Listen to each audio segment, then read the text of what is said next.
Nesta manhã nós vamos estudar a visão do trono da majestade, né? Glória seja dada ao nome do Senhor. Essa lição está nos falando sobre o livro de Apocalipse, né? Sobre os seus símbolos, sobre as suas figuras, sobre esse grande mistério que é tão maravilhoso.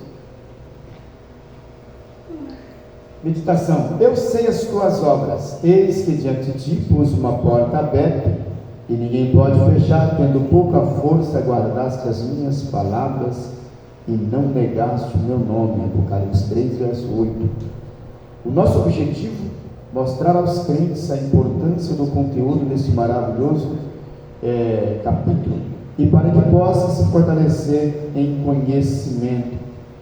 A nossa introdução, ela nos diz assim: neste capítulo 4 que vamos estudar, veremos João sendo arrebatado em espírito ao céu. O que ele consegue ver é indiscutível, simplesmente maravilhoso. É algo que qualquer um de nós faria de tudo para poder ver o que João viu. Iremos entrar numa dimensão espiritual de vida que será quase impossível não se emocionar com as revelações contadas por João nesse capítulo maravilhoso. Aproveite o máximo, em hipótese alguma, desvie os teus pensamentos desse maravilhoso estudo, e com toda a liberdade navegue nesse oceano de bênção espiritual. Amém? Glória a Deus. Leitura oficial. Apocalipse 4, versículo 1 ao 11, que diz assim: depois destas coisas olhei, e eis que estava uma porta aberta no céu, e a primeira voz, que como de trombeta ouvira falar comigo, disse: sobe aqui e mostrar-te-ei as coisas que depois desta devem acontecer. E logo fui arrebatado em espírito, e eis que um trono estava posto no céu, e um assentado sobre ele, ao que vive para todo sempre. Os 24 anciões prostravam-se diante do que estavam sentados sobre o trono, adoravam ao que vive para todo sempre, e lançavam as suas coroas diante do trono, dizendo: digno és, Senhor, de receber glória e honra e poder, e por tua vontade foram criadas. Amém? Está aqui essa leitura maravilhosa para que nós podemos desfrutar. Que, aliás, irmãos, eu quero abrir um parênteses aqui para falar sobre essa adoração. Eu já ministrei aqui, já falei para os irmãos, que você deve acostumar nos cultos abrir a sua boca para dar glórias a Deus, porque no céu não vai ter outra coisa a não ser isso. A Bíblia diz que nós fomos criados somente para adorar a Deus. Imagine você chegar num lugar que é onde você desenha uma coisa e chegar lá você surpreende com outra, né? A Bíblia diz que nós estaremos 24 horas adorando a Deus, né? Louvando e bendizendo o seu nome. Então, aqui, para vocês terem uma ideia, diz o texto, né, que esses seres que estavam perante o trono, eles estavam em adoração, dizendo: digno é, Senhor, de receber glória, honra e poder, e por tua vontade foram criados para todo sempre. Então, essas pessoas, elas estavam lá, né, adorando a Deus, reverenciando, em Apocalipse, mais para frente, lá por versículo do capítulo 21 em diante, dizendo que a nossa adoração será a Ele somente glórias, honras, hosanas, glórias, honras, por 24 horas, essa adoração constante ao Senhor, o que será maravilhoso para nós, né? Então, se a gente for estudar agora e começar a entrar dentro do texto, entrar na história, porque não é uma historinha, sabe, que foi inventada, é algo que foi acontecido. Imagine que João, ele estava no seu natural e de repente ele é arrebatado no espírito, e levado ao céu. Já vamos falar esse estado de arrebatamento. As coisas que irão acontecer depois dessas, diz assim: logo após João ter recebido as mensagens às 7 igrejas da Ásia, vindo da parte do Senhor, ele teve uma visão que ele via o céu aberto, ou seja, uma porta aberta no céu. Isto era literalmente uma visão. Então surgiu um som vindo daquela porta aberta, uma voz chamando a João para que ele subisse até o céu. E a voz dizia a ele que lhe mostraria a ele as coisas que haveria de acontecer. Em seguida vemos João sendo arrebatado, e logo foi arrebatado em espírito. Seria arrebatamento parcial, ou seja, não é aquele arrebatamento que tira você do corpo, tira você do corpo inteiro, né? Como foi Enoque, como foi Elias. Não, o arrebatamento parcial, foi arrebatado em espírito, estado em que o espírito sobe e o corpo fica. Semelhante ao morto, fisicamente ele não sentiria nada naquele momento, pois estava fora do corpo. Seu espírito, sentimento, emoção e consciência. Quer dizer, você poderia cortar ele em pedacinho que ele não ia sentir nada. Acredita-se alguns estudiosos da Bíblia que quando esses fatos aqui relacionados acontecer, a igreja já não mais estará aqui na terra, tendo Cristo nos tirado e levado ao céu. João 14, versículo 3, onde diz: e se eu for e vos preparar lugar, virei outra vez e vos levarei para mim mesmo, para que onde estiver, estejais vós também. Então, quando João teve esse arrebatamento aqui, que ele começou a ver essas coisas, não era para o tempo de peregrinação da igreja, mas para após o arrebatamento da igreja, né? Como eu já disse, esse arrebatamento não foi um arrebatamento que João saiu, né, com o corpo, assim como foi o arrebatamento de Paulo, que foi até o terceiro céu. Lá ele disse: eu não sei se fui arrebatado, não sei se, né, no espírito, na carne, ele causou uma certa. Foi tão forte o arrebatamento que ele não soube explicar, né, que estado é que ele estava. Então, Jesus ele foi preparar um lugar. É óbvio, se ele foi preparar um lugar para nós, não é para a igreja passar o processo de sofrimento aqui, né? Para que onde ele estiver, nós também estaríamos. Creio assim pelo seguinte fato: primeiro, a partir do capítulo 4, versículo 1, não ocorre mais a palavra igreja ou igrejas, isto é, até o capítulo de número 22, onde a noiva de Cristo aparece, né, como igreja, e só aparece no 19, e isto já com a igreja no céu, antes dele voltar à terra para julgar os ímpios e reinos no milênio, no capítulo 24, 21 verso 4. A promessa que foi dada à igreja de Filadélfia de preservá-la da tribulação em escala mundial pertence a todos os crentes que permanecerem fiéis antes da tribulação, capítulo 3 verso 10. Irmãos, isso aqui é o seguinte, do capítulo 4, versículo 1 em diante, né, até o verso 22, não se fala mais, não tem mais a pronúncia da igreja, né? Isto é, porque esse fato do capítulo 4 até o versículo 22 está falando já pós-arrebatamento. Então a igreja ela já não está mais aqui, está falando das coisas que irão acontecer já no milênio, né? Quando começa os primeiros 7 anos, né, que são 7 anos, são divididos em 2 grupos, 3 anos e meio de paz e 3 anos e meio de tribulação.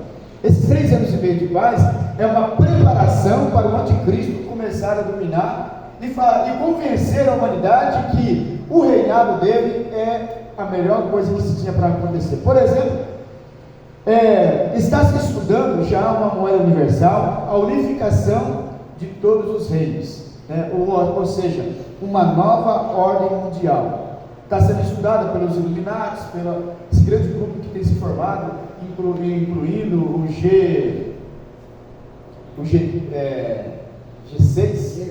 G20, né? G6 foi da Europa, né? E aí se englobaram, e mais outros grupos que estão se formando para poder unificar e fazer um reino, um governante só dominar sobre toda a face da terra.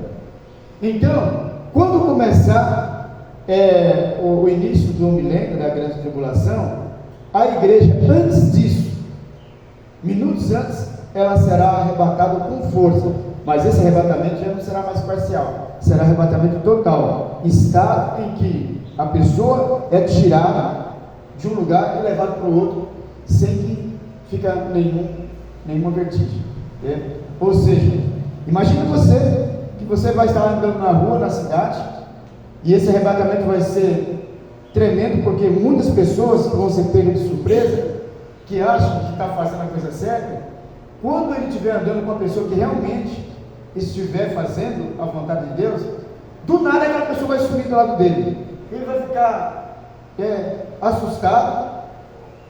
De primeiro momento ele vai achar que foi um extraterrestre, ou que a pessoa está brincando com ele, está brincando de esconde-esconde.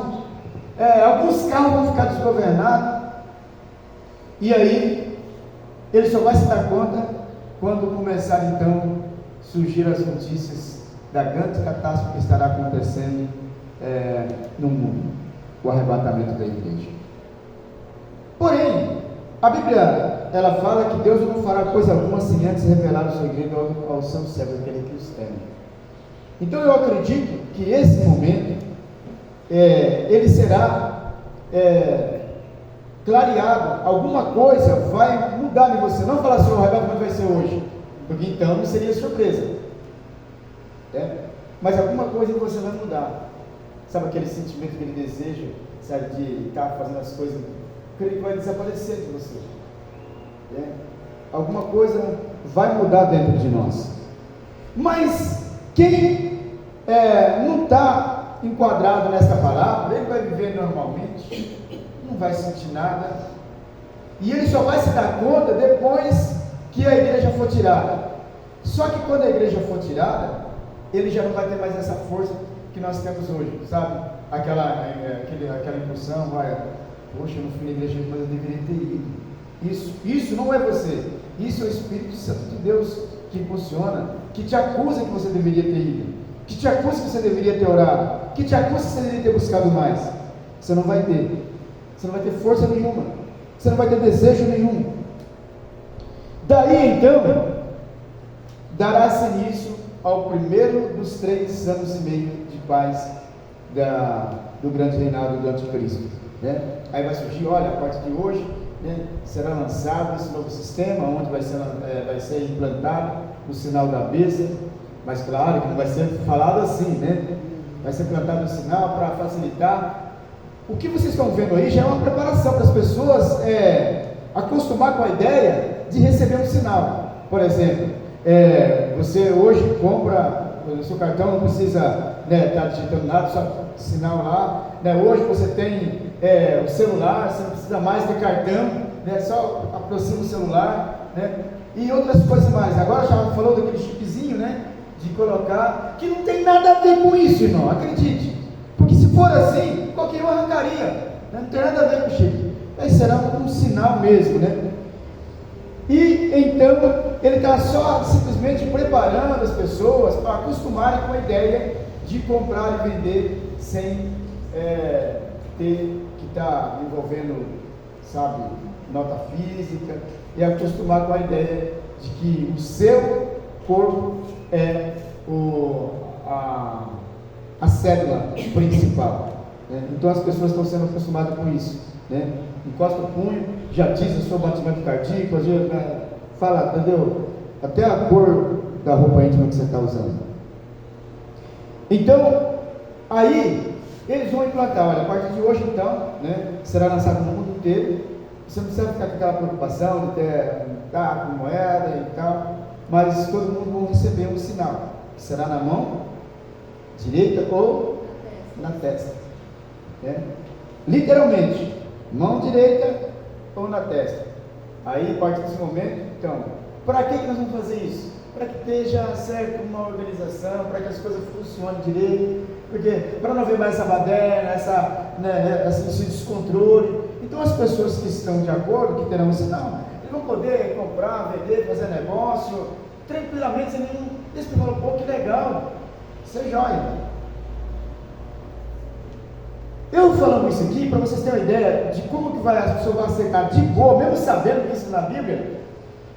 Por exemplo, os sinais que a Bíblia fala. Quantas pessoas que se surpreenderam com a Covid?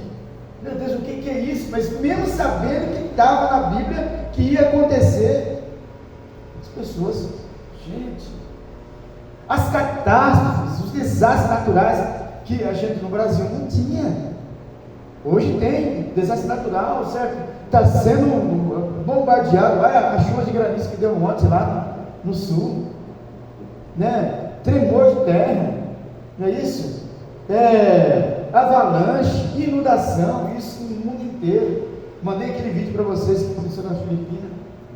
Então está acontecendo. E o que as pessoas estão encarando? Como? Pix, exatamente. Os cristãos aceitam uma boa. Tranquilo, vai ser mais ou menos como isso, pessoal. Para você fazer transferência, lembra que burocracia que era, né? Você tinha que ir no banco, né? Fazer transferência pelo aplicativo. Gente, você tinha que pagar uma taxa de 17, 19 reais, coisa assim. Hoje, não fazer tão, entendeu? Até o WhatsApp. Sabia que você pode mandar dinheiro pelo WhatsApp? Né? Coisa assim, de minutos já está na conta da pessoa, aparece. O dinheiro, você fazer a transferência, só aparecia na virada do dia, né? Então, isso é uma preparação, sério. Alguém está por trás disso, sabe, obtendo essas ordens para fazer isso. Isso não surge do nada. Alguém está manipulando e fazendo isso, certo? Olha, isso funciona assim. Eu estava vendo uma reportagem ontem da chuteira inteligente dos jogadores. Coisa interessante, olha, ela registra os batimentos cardíacos, as passadas, se a pessoa está mancando mais de um lado, mais do outro, desenvolvimento, velocidade, desempenho, uma série de questões. Olha só, tecnologia, eles nem imaginam que isso já é uma preparação para recebermos o anticristo com a sua ideia de implantação do seu sinal. E olha só, muita gente fala assim, não, aí sim, não era nem Lula, não era nem, entendeu? Esse camarada. As pessoas vão aceitar de boa, porque já estão sendo preparadas para isso. As pessoas já estão sendo preparadas para isso, né? Já estão aceitando tranquilamente, né? E essas coisas vão se tornar meio que normais, né? Você vai no mercado, você vai comprar de primeira, ou era cheque, é isso? Ou dinheiro. Depois, cheque, dinheiro ou cartão de crédito ou débito, que você tinha que digitar senha. Agora você tem a opção. Depois veio cheque, dinheiro, cartão, não é isso? Aproximação. Né? Agora você tem a opção. Agora a opção cheque, dinheiro para o mercado não faz nem questão mais. Vai estar desaparecendo o dinheiro. Cheque não existe mais. Certo? E aliás, cheque hoje o mercado quase nem aceita. Então, dinheiro, não vou nem falar cheque, dinheiro, cartão,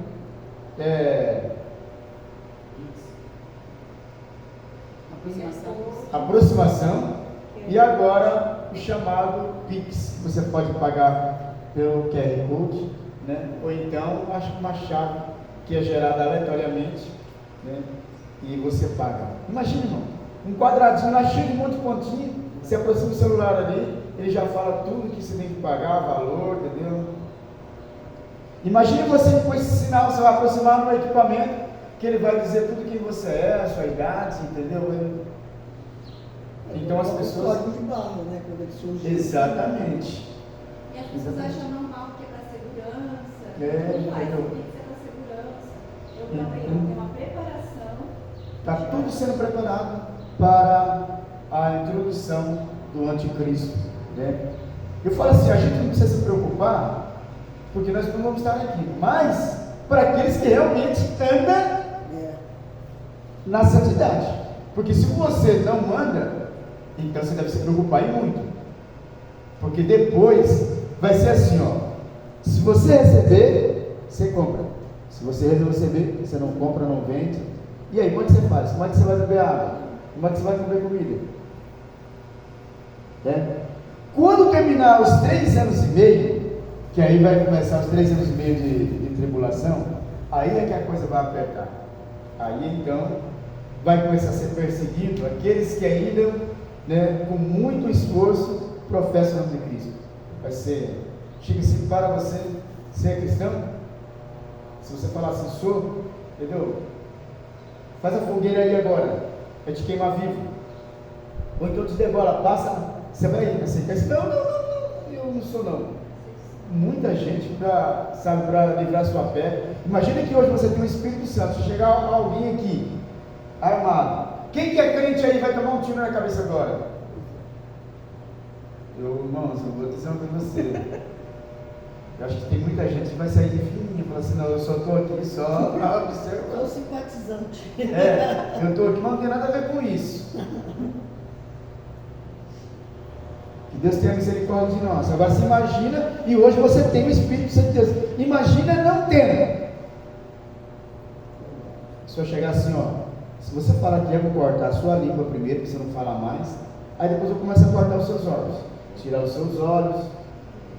Vai ser terrível, a perseguição vai ser terrível, certo? E você falar assim, não, pode tirar que eu sou crente mesmo. Se hoje, por pouca coisa, você troca Jesus, imagine naquele grande dia, naquela tribulação. Então, o primeiro ponto é, a partir do capítulo 1, não ocorre mais a palavra igreja, ou igrejas, e isso é até o capítulo 22. A noiva de Cristo aparece, só no 19, só é citado, como noiva de Cristo. E no milênio,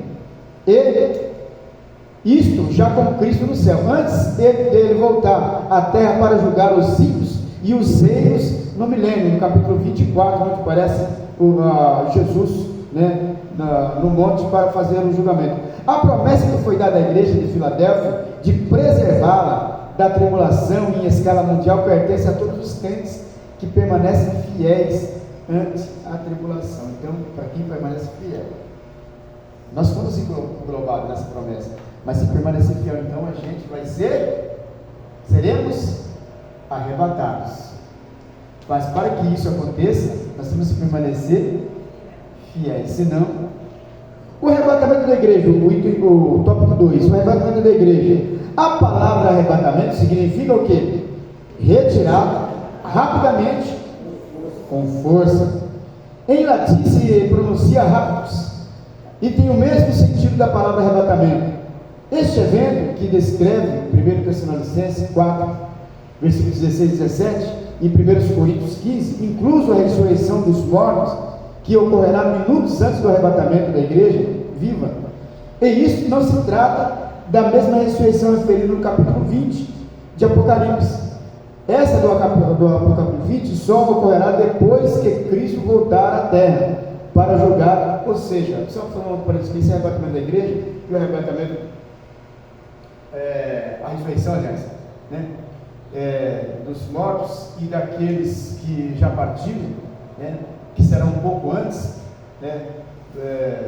dos 144 mil, dos mártires, que será um pouco antes, depois a nossa.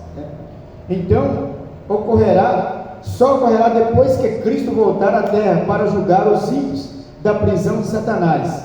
Capítulo 19, versículo 11, e capítulo 20 e versículo 3. Esta ressurreição do capítulo 20 tem a ver com os mártires da tribulação e possivelmente com os santos do Antigo Testamento. Observe o capítulo 20 e versículo 6, por isso que eu falei que você tinha que estudar em casa, irmãos? Você já tinha noção. Que o mesmo tempo que ocorrerá a ressurreição dos que morreram em Cristo, nós, os crentes que ficarmos vivos, seremos transformados no nosso corpo, e o nosso corpo se revestirá de imortalidade. 1 Coríntios 15, 51 e 53. E tudo isso acontecerá em fração de segundos, ou seja, no abrir e fechar de olhos. Agora os crentes ressurretos, com o que acabaram de ser transformados, serão arrebatados juntos. Capítulo 4, versículo 17 e 1 Tessalonicenses, para nos encontrar com Cristo nos ares. isto é, entre o céu e a terra. Ou seja, arrebatamento da igreja vai acontecer.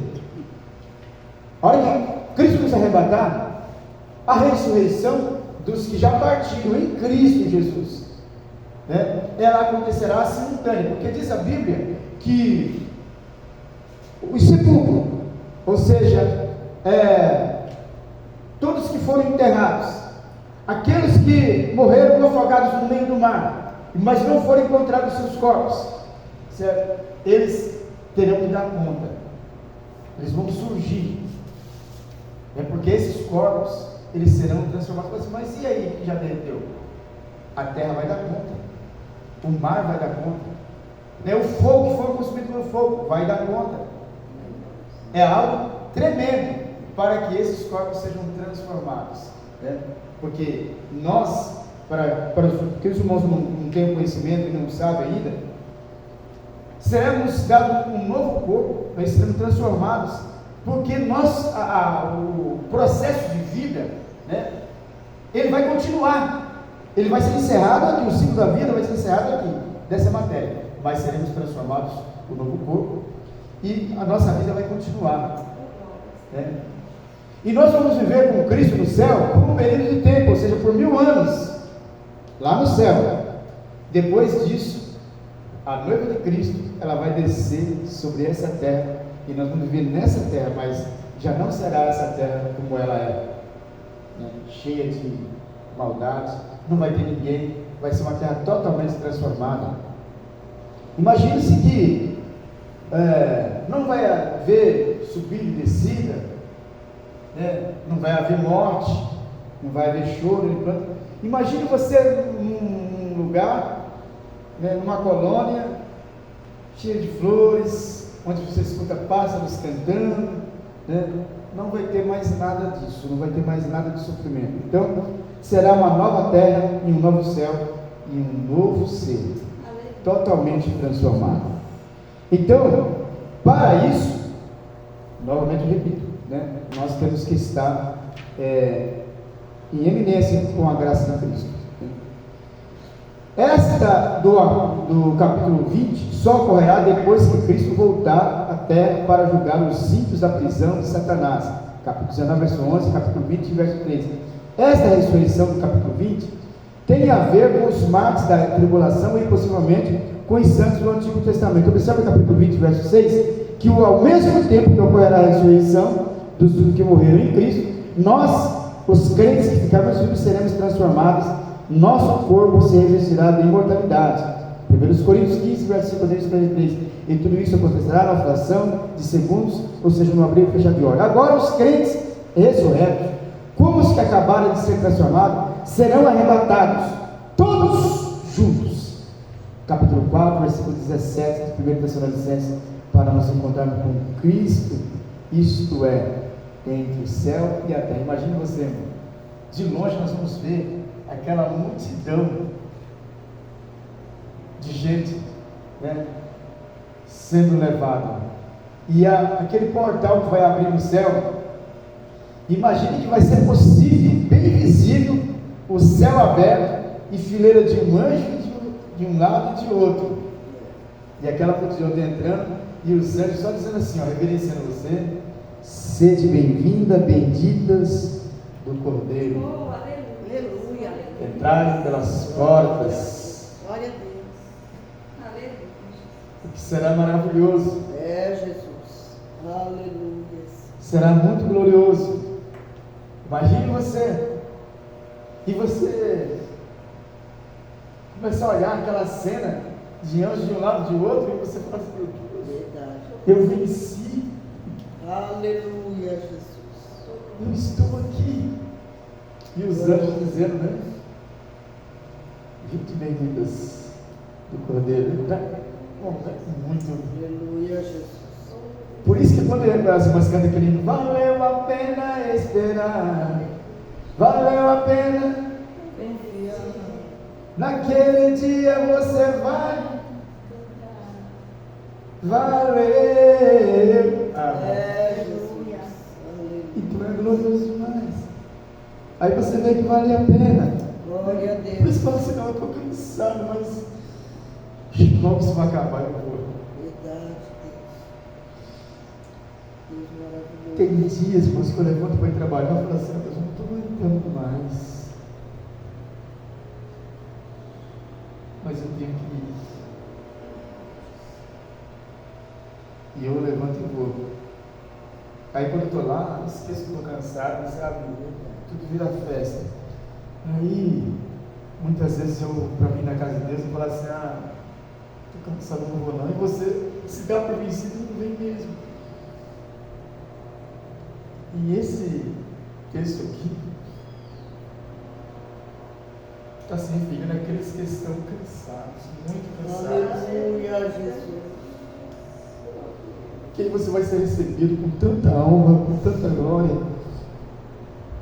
Mas é para aqueles que realmente, sabe, Louvado seja rasgaram o seu coração, a sua alma, para poder fazer a vontade de Deus, sabendo que assim, não, eu estou acabando aqui, mas isso vai acabar. Um dia eu vou encontrar com o Cordeiro. Aleluia, Jesus. Aleluia. Glória a Deus. Tópico 3. Os 24 anciões. Prestemos atenção, irmão. Depois você, na tua casa, abre a sua Bíblia. Esses versículos que estão sendo citados é de suma importância que você abra a sua Bíblia junto com a apostila para que você possa entender. Por todo o livro de Apocalipse existem símbolos, tipos e figuras. Aqui mostra 24 anciãos. Mas quem são esses anciões na verdade? Alguns acreditam que ser a representação da totalidade da igreja no céu. Segundo Timóteo 4 e 8 e 1 Pedro 5 e 4 diz: cada um pense, de uma forma. Existem aqueles que acreditam ser eles representantes de Israel e a igreja. Outros entendem que podem ser anjos governantes, mas observe que os anjos ficam ao redor desses anciões. Capítulo 7, 11 e capítulo 5, 11. Então, logo não seria anjos. Vai que anjo adorar anjo? É isso? E assim fica um tanto que obscura a verdade. Quem seria na verdade esses 24 anciões? A probabilidade de ser representante de Israel e a igreja é quase certa, pois há uma associação das 12 tribos de Israel, mais as 12 igrejas, que somando daria um total de 24. E estavam vestidos de vestes brancas, o que simboliza a pureza e a santidade dos eleitos do Senhor. E sobre suas cabeças coroas de ouro, que representava a vitória segundo seus esforços e fidelidade por lutarem até o fim. Capítulo 3 e 11 de Apocalipse. O termo usado, 7 lâmpadas, que ardiam, no versículo 5 do capítulo 4, se refere em estar continuamente acesa. Ele nos diz que são os 7 Espíritos de Deus. 7 é o número da perfeição de Deus. Aqui os 7 Espíritos de Deus representam a presença santa e plena do Espírito Santo diante do trono de Deus. Acredito eu que provavelmente esta frase deriva-se da séptula expressão do Espírito, como se refere em Isaías 11, 2. Vemos o Espírito Santo sendo comparado com um fogo ardente no seu juízo contra o pecado, segundo a sua pureza sempre. Aí, então, os discípulos vão ver lá Isaías 4:4 e João 16 e 8. Imaginem vocês a representação do Espírito Santo de Deus como fogo, como pomba, como vento, é isso? E outros símbolos mais, Então, para mim, esses 24 anciões são a representação da igreja na sua totalidade, as 12 tribos de Israel, mais as 12 igrejas representando a totalidade de 24.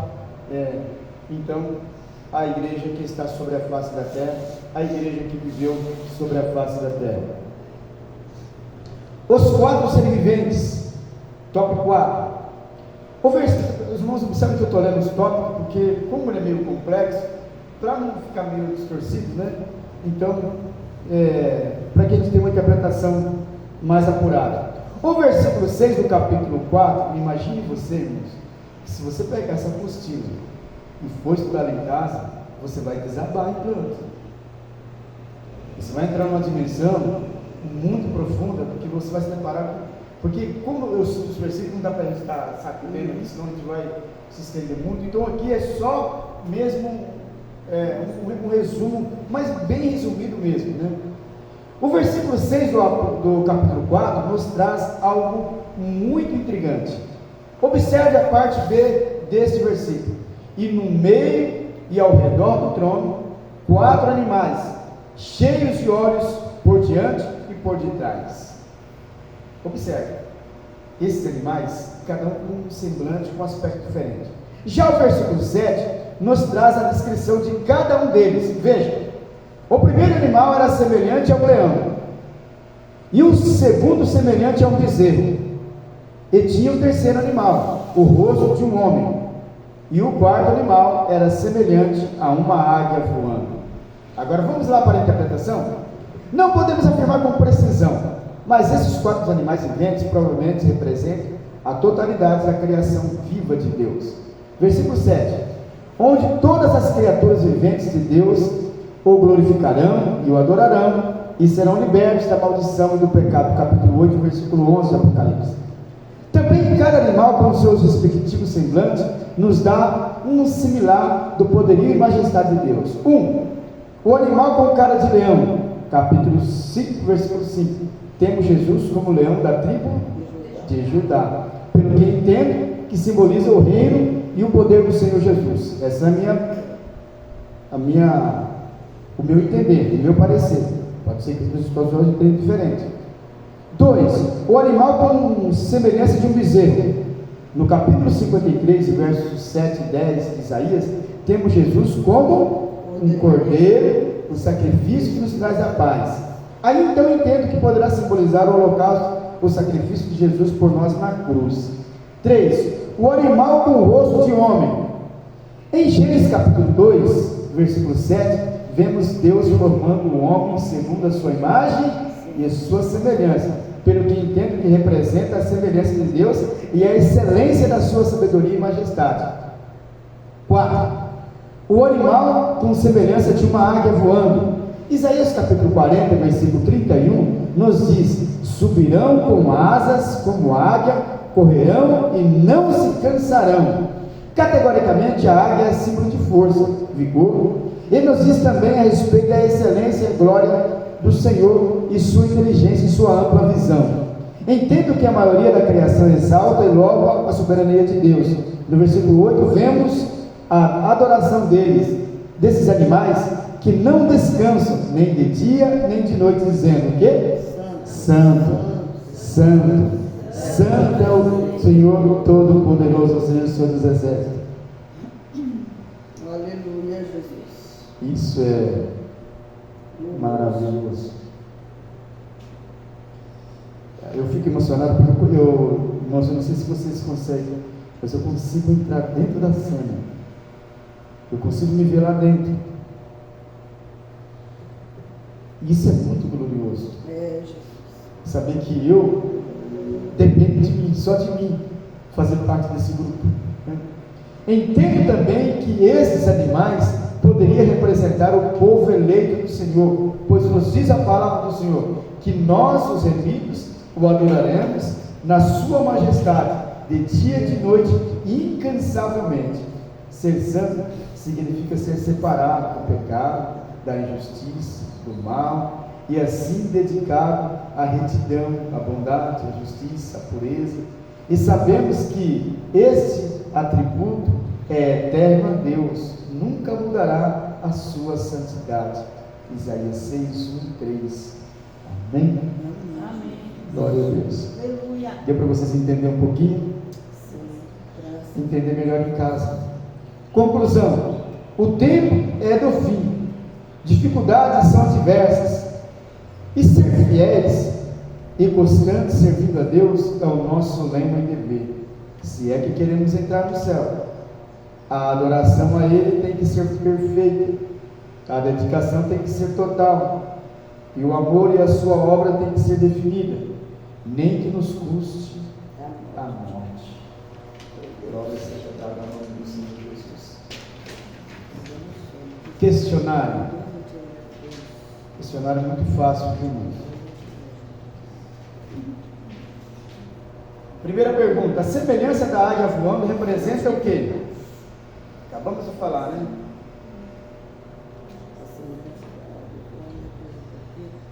Força e vigor. Exatamente, força, vigor, glória e inteligência e a visão ampla de Deus. Pode encerrar o vídeo?